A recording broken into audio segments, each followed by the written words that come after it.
Kolokog ay isang malaking nilalang. Mahabang katawan, parang sa tikbalang. May asawa, si Tilmag, na sobrang ganda. Masipag na may bahay at puno ng ligaya.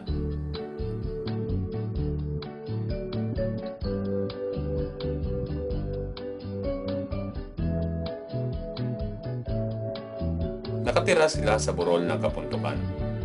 Malaki ang bahay, katabi ng karagatan.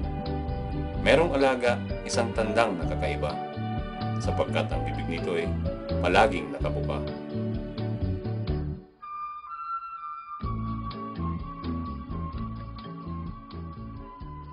Araw-araw silang nagdarasal para mabigyan ng anak mula sa may kapal. Sapagkat si Kolokog ay may karamdaman. Ang kanyang ari ay medyo may kalakihan.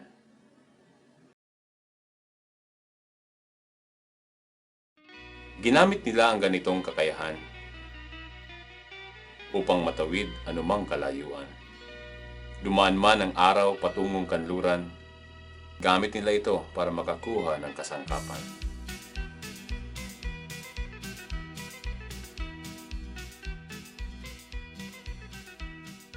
Mula sa kapuntukan hanggang sa Mayon, pinahaba niya ito mataas pa sa ambon para makatawid si Tilmag sa kanyang daan upang makakuha ng apoy pangsindi sa kalan. Mula sa kapuntukan hanggang sa Kagraray, pinahaba niya ito na parang isang tulay para matawid ang maalon na dagat upang makakuha ng kahoy sa maliit na gubat.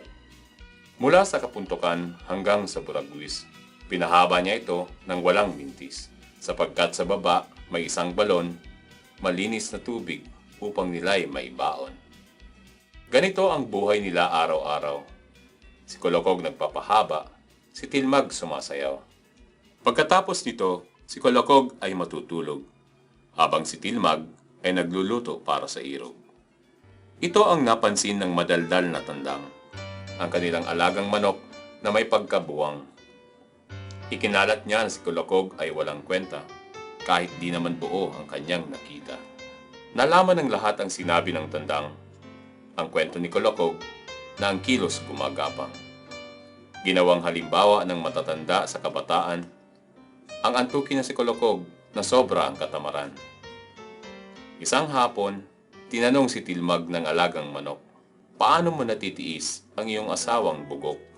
Napangiti si Tilmag, sabay hinaplos ito. Umupo at nagsimula ng isang kwento. Si Kolokog ay naghahanap ng pagkain sa gabi, sapagkat kahit sino man ay matatakot sa kanyang laki. Bumababa siya upang manghuli sa karagatan para matugunan ang kailangan namin sa hapagkainan. Si Kolokog ay mabait at marangal na tao. Ginagawa niyang araw ang gabi para iwas perwisyo. Kahit sa kaantukan, tinutulungan niya ako upang matawid ang mga lugar na aking gusto. Sinasagad namin kahit konti ang panahon. Wala na akong hinahangad pa sa kanyang debosyon. Ang magagawa ko na lang ay isang masarap na pagkain at mainit na yakap bago matulog ng mahimbing. Napalunok ng laway ang hambog na manok. Ngayon niya nalaman na mali ang kanyang tilaok.